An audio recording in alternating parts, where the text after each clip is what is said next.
you get it? Is it on? Hello there. Welcome to Taking Over the World with Ed and Aaron in the new area. We fancy up in here, dog. Oh yeah, we are. We're getting there. We got some chairs, we got a little table. Well, I think I have more space now between us, and it's a little better. Should we go ahead and confess, like, we don't actually know how to read these books? Like, these are props. They're actually hollow, right? Yeah, we don't know how to read them, but that's okay. So how's your Christmas? It's been a while. I know. Christmas was good. New Year's was good. You know, every year I realize these kids are spoiled. Like, I feel like, you know, like you get to that thing and you're like, oh, my kids are spoiled. Like, you don't realize how spoiled you were, then you pass it along. But these kids, man, they got it made. They do. They definitely do. They do have it made. How was the thing at the O'Rossi house? It was same thing as Santa delivered well. Oh, always. Santa delivered well. Santa I felt like we had like 5 Christmas celebrations though, because we had like New Year's Eve was Christmas Eve was kind of like a celebration with some presents and stuff. Then you got Christmas Day. Then we were still doing stuff like on the 26th. We had family in town. We did an escape room. Yeah, how was that? I dominated it. Nice. Never a doubt. Andy was a little concerned that we weren't going to be able to make it out in an hour. We planned, you know, just like everything, right? We go through, we plan. We did a little research, like, hey, what are some tips? What are some tricks? And we got out with 27 minutes to spare. Wow. Yeah. Did it quick. It was really cool, though. Escapability here in town. I liked it. It was fun. I like the Arizona Christmas. Yeah. That was cool. We went to Arizona, so then we just got back The from boxing, the way the boxes were set, dude, that was cool. So my mom got into that a couple years ago, and so she started making designs. So last year it was like boxes that were just like colored and decorated as the Grinch, and for all 5 grandkids. And so this year her theme was like the Nutcracker and like the Queens, whatever. So yeah, it was pretty awesome. And like, you know, each box has some presents, and some of them are knick-knack stuff, but it's more of the design. Yeah, it's pretty cool. That's why I feel like we celebrated like 4 times, man. Like, I feel like it's a Christmas that never ended. Speaking of that, I was listening to Matthew McConaughey. Oh, and he was, all right. And he was talking about his mom always wants the most presents at Christmas. Yeah. So he's like, it ends up being toiletries. Like, we'll get her shampoo and wrap it individually. Yeah. We'll get her conditioner. She just loves to unwrap stuff. That's what it is. So she's like a 7-year-old kid. Perfect. She just wants the most amount of presents. Perfect. So as long as she gets the most amount of presents, him and his siblings just buy all kinds of random stuff. Listen, practicality. At a certain point, you start to appreciate practicality in your Christmas gifts. You're like, okay, like this or that. I'm like, yeah, right, like a new toiletry bag, you know, some toothpaste. I needed it anyway. Yeah. I'm down with it. Yep. I'm down with it. New Year's, big celebration. Did you make it till midnight? I made it till midnight. Which midnight? Like New York, well, like Europe? I definitely hit the New York midnight. Okay. And then then you took a nap. Then I took my nap, and I was woken. Like I said, I was woken up a couple minutes before New Year's here. Did the New Year's with the fam, and then went right back to bed. All right.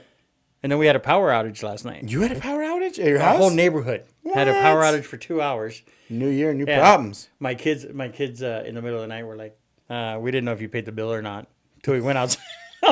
Remember, you see those Christmas presents? It was one or the other. And I'm like, when have you guys ever lost power? Like, it's ridiculous. How did they even know in the middle of the night? Weren't they sleeping? Like, how did they know? Because the dogs started going crazy, so they went downstairs, and it happened at like midnight or 1 o'clock, and they were playing games online. Okay, so if it goes out at midnight, 1 o'clock, and the dogs start barking, like, was there a thought like, oh, it's go time? Like, I was sleeping. You were gonna have to fight I was sleeping. You didn't even get up. I didn't even notice it, dude. Like, see, my brain would have went straight and be like, all right, get the bat. Like, we got to fight somebody. Like, you would have woken up? No, my kid would have woken up. Like, but I'm just saying, like, if I would have had dogs and they would have started going crazy, I'd have been like, oh, if I would have woken up, it would have been go time. Like, power's off and stuff. Do you ever play that scenario out in your head? You're just like, all right, like, listen, like, man, if somebody breaks in, like, I'm getting my bat, I'm getting this, and, like, you're, like, all gung-ho. And then, like, there is that opportunity, like, where you hear, like, something, like, crash or fall in the middle of the night, you're like, oh, no. Like, your go time turns into, like, all right, I'm going to hide in the back of the closet underneath all the stuff. Like, no, I have a samurai sword. You would hurt yourself with that. No, I have a samurai sword right by the bed. And what are you going to do with it? You're going to samurai a bird. Oh, I'm coming down. You are chopping your foot off. Without a doubt. No. I'm the coming paramedics and the police show up. And you've got... I'm going Mortal Kombat, dude. You are not.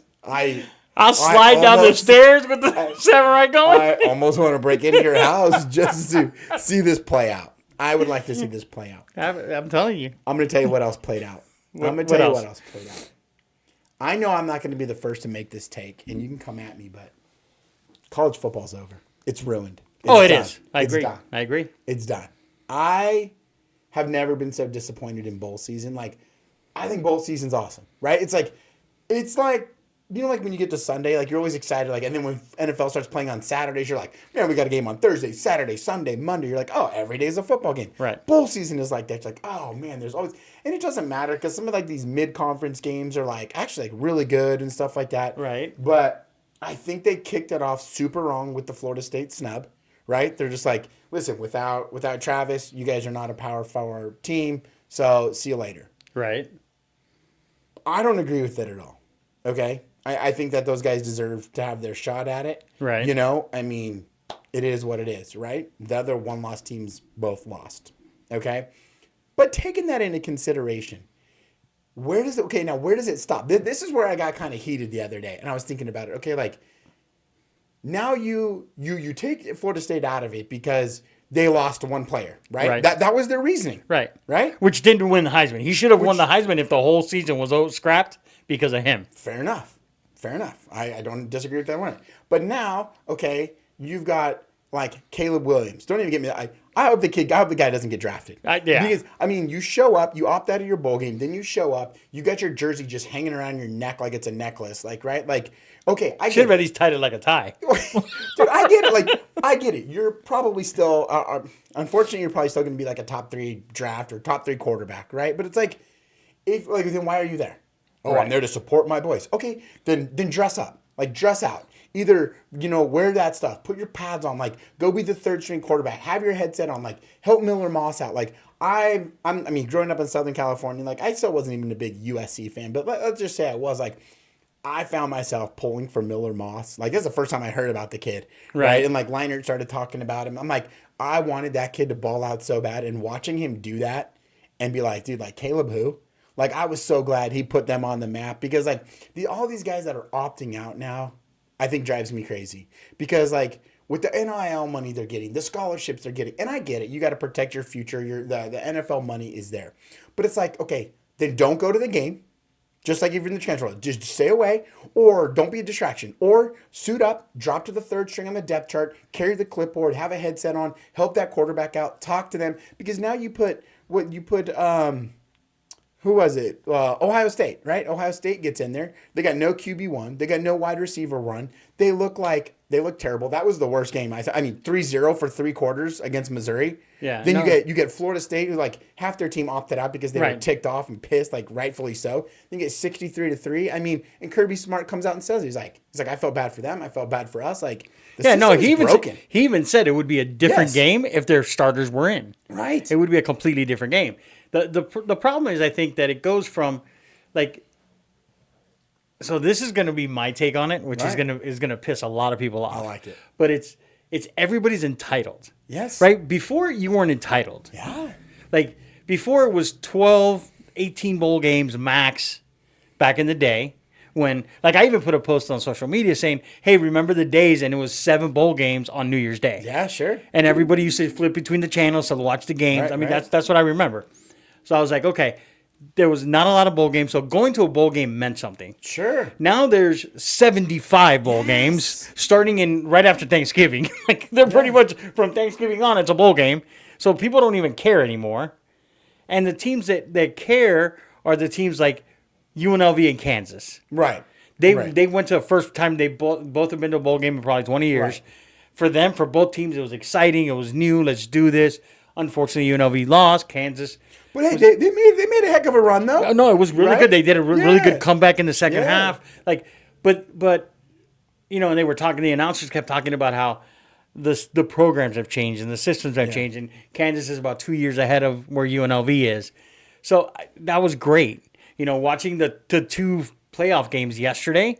That was good football. Michigan, that was good football. The rest of it is unwatchable. Like it's completely unwatchable. All these kids that now are saying, I don't want to make it. Like I would be if I was like and I might be old school, right? I might be get off my lawn guy. Right. But if I was a general manager or a coach on a team, if you opted out of your bowl game, you're definitely not going to be on my roster. That's what I'm saying. Like, you're done. That you was my are thing. Done. You are not on my roster. I don't want you on my team because if you are more important than the team, then I don't want that in my environment. And see, I'm good with that. And then I'm like, okay. And you think about like the other guys. Let's take a Marvin Harrison Jr. Okay, Right. like if he's like, hey, listen, I got to put that. Fine. Okay, like I agree. I'm with the coaches. Like, hey, listen. Well, then I don't need a distraction. Go sit in the crowd. Like, because you're a spectator now. Go sit in the stands with everybody else. If not, dress out. Have your pads on. Be ready to go. Drop yourself in the depth chart if you have to. But like, be ready to go. I'm okay with a little bit of that, like a little bit of the future. But it's like the guys that show up and then make a spectacle on the sidelines, like they kept flashing to Caleb Williams. Like, and again, like I don't know if it was me, just like I thought he looked sloppy. Like he's got his he's already made the comments like I want a part of the French. Like, bro, you're 7-5. You're 7-5. You haven't won a national championship with your team. You're not the greatest. Competed for one. Like, yeah, I never been to the playoffs. Get out of here, right? And then you show up with this, like wearing your jersey as a necklace, like the disrespect to, like even like if you could, like if I'm a USC alum, I'm like, dude, get that off, like right, wear it right or don't wear it. Right. I don't know. I was for him, but then I saw the guy. I'm telling you, who went draft stock went up. Bo Nix. Yeah. Bo Nix. Fiesta Bowl. What Oregon was like number 8. Great season. Good run. Playing Liberty. No offense, Liberty. But Oregon Liberty is not really on the same level, right? No. But hey, Liberty got there. They deserve undefeated. They would deserve to be in the Fiesta Bowl. No knock on them. But Bo Nix could have easily been like, hey, listen, I'm going to go ahead and sit this one out. This is Liberty. I'm probably going to get drafted too. You know, I've had a good college career. But he goes, I want to ball out with my boys. He goes, I want to take the field for one more time. I'm telling you what, like if I'm a GM, like, you know, they always go through that interview process and it seems like draft day. Yeah, it seems like somebody tanks the interview and somebody goes up in the interview. And I'm like, dude, that guy, it wasn't like a super meaningful game, but it's like, that's going to be a locker room guy. Like I see Caleb Williams going into the locker room and getting a wedgie. Like somebody, homeboys, he's getting stuffed in a locker. Like that shit ain't gonna fly when he gets to the NFL. He's going to be the next Ryan Leaf. Dude, I'm telling you. But Bo Nix, like, you know, and as crazy it is to say, it's like Bo Nix is gonna be the new Brock Purdy. Like, you know, who would have thought that those words were gonna come out? Bo Nix. But I mean, like, Brock Purdy commands the locker room. He started God knows how many games at Iowa State. 4 years there. Like, Bo Nix, yes, I get it. He bounced around for a little bit, but everywhere he went, he started. He competed. Like, I feel like he's going to be a locker room guy. Like, if I'm a GM, I don't know. I'm giving that guy some serious love. I agree. Him and Penix out of Washington. Dude, Penix upped his stock last night. When he, I thought it was the classiest thing in the world when he went to the Heisman and he opened up his jacket and it had all of his coaches and players' names in it. Yep. For sure. That just shows that it's about the team, not about him. And the same thing. So then you go down that road. You got LSU, right? They got a coordinator who left to go to Notre Dame. Right. They got co-offensive coordinators for the first time. You know, Daniels is out, who I don't think he's going to make a very good. And I'm not an NFL scout, but maybe I'm just so upset he left ASU. And but it's like when those guys raided his locker at ASU, like that to me tells me like they didn't really. He wasn't a team guy. So it's like, and then he shows up at the Heisman with him in his jacket or the Heisman pose. Like you're talking about again character and stuff. Like what are you looking for? Man, you start looking at Penix and Bo Nix. See, I think people got some decisions to make. And I think people just in everyday life, like who you surround yourself with matters, right? So do you want to get, like I know what we look for when we get people that join our organization is we're looking for high quality character, family oriented people. We're not looking for the me guys because that's not who we are. Well, then you get those people that come in and they interview for the job, and they are those. They're like, well, I can do this, and I can do this, and I'm top 1% of this. I'm like, yeah, right. Like you said, like, and how often do those people work out? Those are the same people that want to find a scapegoat that leave a brokerage, they leave a firm, and what are the first thing they do? They start pointing fingers at people in that brokerage or of that firm or the leadership, like, oh, it's their fault, like because I'm this. Well. You're the one on the outside looking in again. So college is broken. College is broken. College football is broken. Now I have a question for you. Okay. Now are you former owner, or are you still the owner of? I'm hanging on by a thread. Hanging on by a thread. We're almost former owners. It's real close. There's a lot of documents signed. Okay, so you're almost former. Almost former. So almost former. Almost got a clear headspace. So I have a dilemma, and I was going to ask you because you would know, right? All right. So I go to this one barbershop. Okay. This is a newer barbershop for me. So I'm going, and the guy, I just picked a random guy, got a decent haircut with him a couple months ago. He happens to be from Florida. He's got the dolphin logo tattooed on his leg. God. So I'm like, so the guy could have shaved half your head and you would have been okay with it. I would have been like, whatever. Yeah. But so I cut my hair with him a couple of times, maybe 2-3 times. But the last 3 times that I've needed to get my haircut, he hasn't been there. Oof. So I've had to go with another person. Baby, accountability. So I've had to go with this girl, Alejandra. She's Hispanic. It's funny. We laugh and joke around. And she's been cutting my hair. Okay. So now what do I do? Do I continue to use her? Oh, yeah. Because she's always there. He missed the opportunity. Okay, you got to capitalize on opportunities, right? You know, I'm always a believer that if you're in the service industry, you're available when your clients are available. Right. You have to be. We're not stores, like we're not in a business where we have a store hours. Right. Right. Like especially our business in real estate, and we live in the city, Las Vegas. It's 24/7, so people work different shifts. So we kind of have to be available when they're available. So I kind of feel that about my barber, right? Like when I need my haircut, I need you to be available. Yeah. Like, and every time I go, you're not available. Well, and I don't think it's coming from a place like oh, well, I'm a high demand, like bougie client. It's like, no, but it's like, you know, if you're going on a consistent basis in a routine, like if they're not there, that's on them. It's just like, you know, like if clients were to call in and, you know, like we didn't answer their calls or we didn't get back to them or we weren't available when they needed to be available, like. What are our clients going to do? They're going to find other agents. Like, I mean, so you're good with it. I'm good with it. I think you gotta trust your gut, go with it, and you know I think that people again that's probably going to be somebody that looks back and be like, oh well they did this, and they're going to point fingers, right? And I think that's the easiest thing for people to do is that everybody always wants to find a scapegoat, right? It's kind of like New Year's resolutions, right? What did everybody do? Like, I'm going to get fit this year. I'm going to eat healthy this year. I'm going to go to that gym. Like, gym owners are salivating. Like, all these meal prep companies are salivating right now. Like, oh, we're going to get so many subscriptions. But at the end of the day, it's like, why do you have to wait for January 1st or January 2nd? Why do you have to wait till Monday to start? Like, oh, like, today's Tuesday. If we slip out of a routine or, you know, like we miss something, do we do like, you know what? All right, I'm going to regroup this week. I'll get back after it Monday. Like, dude, that is that's a long time. Yeah. I mean, there's 52 weeks in a year last time I checked. So if we shut down now we're down to 51. Right. Right? So like every time we do that, we lose these opportunities. And so it's like, yeah, I think there has to be that accountability, that focus. And you gotta understand, like, if you're not going to be there for your clients, if you're not going to be, I don't want to see at their beck and call, but like if you're not going to make yourself available for it, then you don't have the right to complain about it, right? All right. That's where I agree. I'm at with it. Perfect. And that leads me right into like this stuff, like New Year's, like right, like so. What's the deal? What are we going with? I know everybody did it. What are you going to change in 2024? Are we doing anything different? No, I'm besides not. Taking over the world. I'm taking over the world. That's all I'm doing. That's all that's on my mind. That's what I love because like. Between 23, like when we started this kind of last year and building this, you know, the Ogre Network and stuff, it's like the goal really hasn't changed. And that's why it's always kind of a little funny when you hear like, what's your 2024 resolutions? Like, to be better than I was in 2023. I mean, that's it. It's like, I'm not going to say like, okay, this is the year I get healthy. Like, again, it's like, no. Well, if I don't start today, like, okay, like tomorrow, right? It's again, it's that progress over perfection. And so for me, the only thing is hyper focus.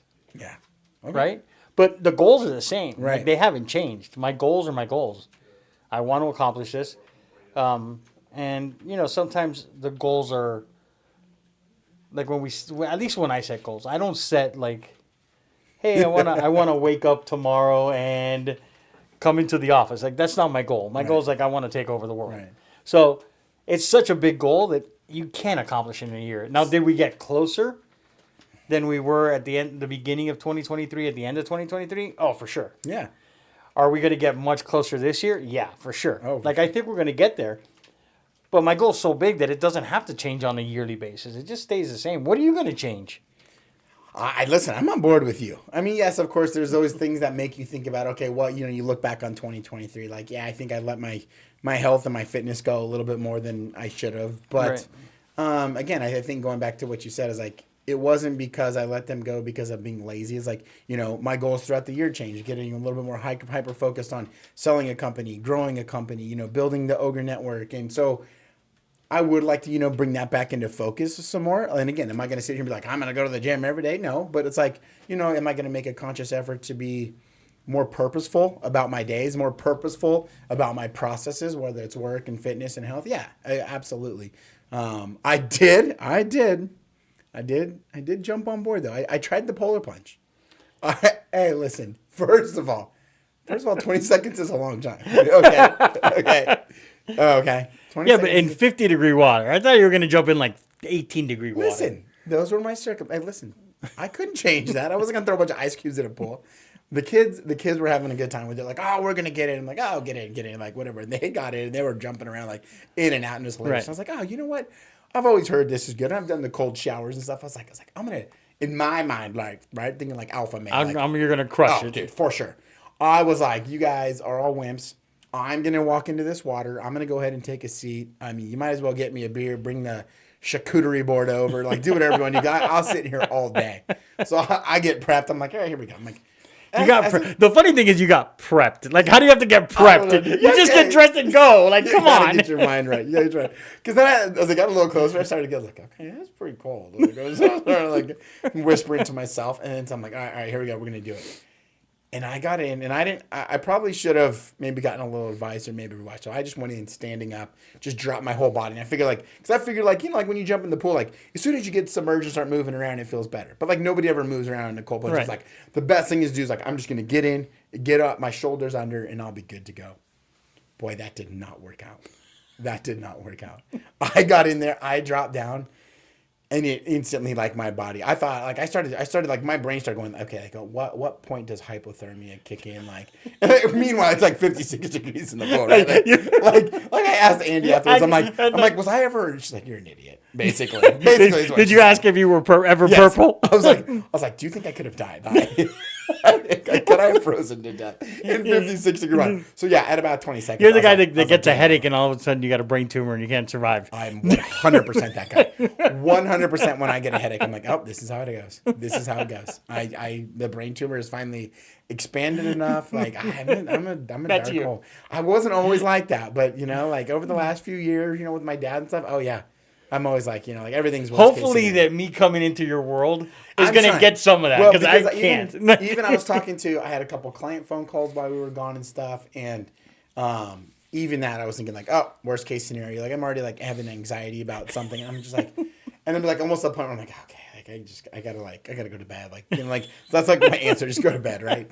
And I started thinking like, okay, like I knew, like I honestly went through my head. I was like, okay, if I were talking to Ed, I would say this. I would say this to Ed, explain this. He would say, okay, here you go. Then be like, like straight out of NCIS. Did you ever watch the show NCIS? I loved it. Okay, remember when Gibbs used to smack DiNozzo in the back of the head? Yeah. I feel like that's our relationship. I feel like you're Gibbs and I'm DiNozzo. Because I feel like, with my dad being gone, there's nobody to smack me in the backside of the head. So I felt like I honestly had a conversation with myself, like we talked about in the last episode, right? Where you role play that conversation. Right, yep. You have it. I had a conversation with you in my brain because I'm going down this rabbit hole and I'm thinking like this and this and this and this. I'm like, oh God, here we go. Then I just feel like I'm like, and I'm just like, okay, I'm like, you're right. This, like, nothing has even hit the fan. Like, not even close. Like, if I were to lay out the situation, you'd be like, you're an idiot. But I regrouped. So my brother and I would talk. My brother shows up. He's a younger guy. All right, a little bit more fit than I am at this current level. But yeah, end of the day, I'll out-athlete him all day, right? But did he play baseball too? Huh? Did he play baseball? No, he's a golfer. Yeah. But I think he got in and went for like 2 minutes or something like that. And I was like, you suck. So we agreed that we were going to try to hold each other accountable. Like, yeah, like there's supposed to be a lot of good health benefits. Right. And so I went into ours today. I do not know the temperature. I'm gonna assume it was like -5 just for peace of mind. It was probably like 62, but let's just go with -5. And so he had the heater on and everything. Like, yeah, just the heater on. I got Brooklyn and Beckham came outside and they were when I posted my last video, a lot of people were like telling me like, hey, try this, try music. Because I was like, all right, I'm going to try to like, I don't want to continue to be a wuss at this, right? 20 seconds was a bad look, man. It was a bad look. So I got some good advice with some music. And then one of my buddies chimed in and said, keep your hands out of the water, right? It kind of like, because I guess it's just like another real. But isn't that cheating? No, because the rest of my body was underwater. You're keeping your hands up. You know, like, you know. I consider that cheating. Well, listen, tomato. Like, listen. I mean, Miami back in the day used to like bringing guns to the football field and gangsters and stuff. Okay, come on. It's a different world. Okay. But I did get in, and I get my hands out. I tried to focus. I sat down this time. Yeah, I was saying a prayer to dear baby Jesus, please let me make it to another Christmas. Hypothermia didn't kick in at about. I knew I got past 20 because the kids were like, you made it past 20, Dad. And so Brooklyn was running it. And I was like, okay, how am I at? She's like, you're at about 40 seconds. I'm like, okay, I'm going to get to a minute. That 5 extra seconds from 40 to 45, I felt like I was in a knife fight. And I was losing. I was like, I felt like I could already feel it in my legs. But I felt like in the back was like your samurai sword just sticking it right into my back. And I made it to a minute, and I rolled onto the pool deck, and it felt good, but I was like tingly and numb and red for a good 5 minutes. But I felt good about it, baby. I'm back. That's the funniest thing. All right, I know we're gonna run out of time here today, but this is a big episode back. Okay? Yeah, new year, new studio.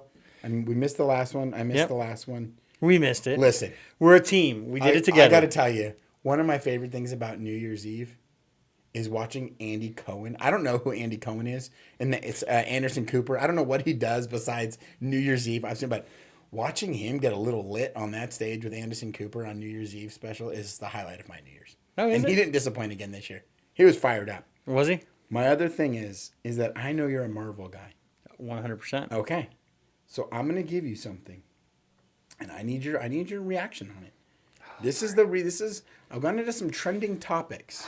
Okay? Okay. Marvel has announced it's releasing 4 comic book movies in 2024. Now, I don't know because they don't all have numbers after them. I don't know what series. Like, there's like Spider-Man 1, 2, 4, 9, 87. Like, returns, dies, comes back again. Okay? I don't even know what series. I don't watch any of this. Into the Spider-Verse. There's a bunch of them. Yeah. Okay. Yeah. What would be in your top 4 that you would want to see? Like either a second version to or like the next coming of? Well, the next coming of, the top 4. So do you already know what they are? I can tell you what I've seen a trailer. Like I've seen Thor.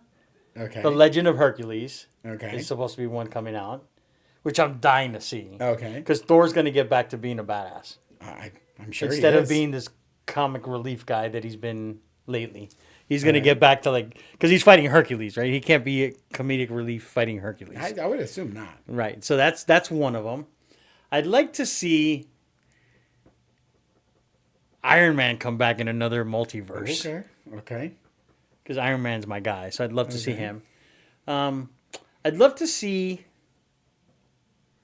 how they put together an actual Daredevil movie. Okay. Well, I'm going to give you 4, and I need you to tell me which one you're most excited to see in 2024. Okay. Deadpool 3. That's always a good one. Madam Web. I saw the previews for you yesterday. Venom I like. Kraven the Hunter.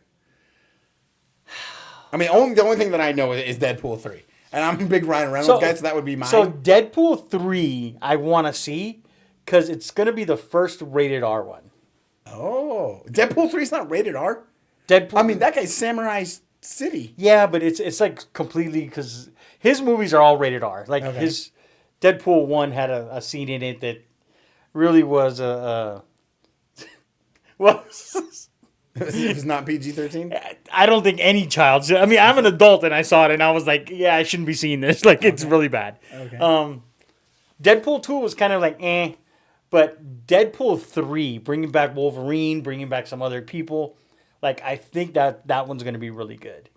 Do you think they were talking about it in the Travis Kelce suite when Ryan Reynolds and Hugh Jackman and them were all up there watching the Chiefs? You don't think that was a brainstorming session? No. They're probably talking about what ownership he has in what companies and how he gets a company that starts a company from zero, gets them to $1 billion and sells it off and becomes a billionaire again. So you got one. Which one are you going to see? You get one ticket. I get one ticket. I can only see one. You can only see one of them. So Madam Web, Kraven Deadpool, Kraven the Hunter. Craven's out of the... Kraven alone, it doesn't do anything for me. I don't even know what it is. Kraven the Hunter, you don't know? But yeah, he's doing it. It'd be a toss-up between Venom and Deadpool. Now, if Venom is actually in New York and has to deal with Spidey and Daredevil, that's gonna be the one. So there's a couple. Okay. Yeah, because Daredevil, I like Daredevil. I'm a Daredevil guy. Okay. Is that why you have a samurai sword at your house? Yeah. It's kind of Daredevil-ish. Yeah, kind of. I like your style. I was gonna get to. I think you're messing with. I think you're the one that ends up. But yeah, in that scenario. I'm not gonna get hurt. Trust me. If I can run down the stairs without hurting myself, once I'm down there, I'm fine. I'm concerned you running down the stairs with a samurai sword. We tell kids not to run with scissors. We tell kids not to run with scissors. I'm not sure we should, as adults, be running with samurai swords.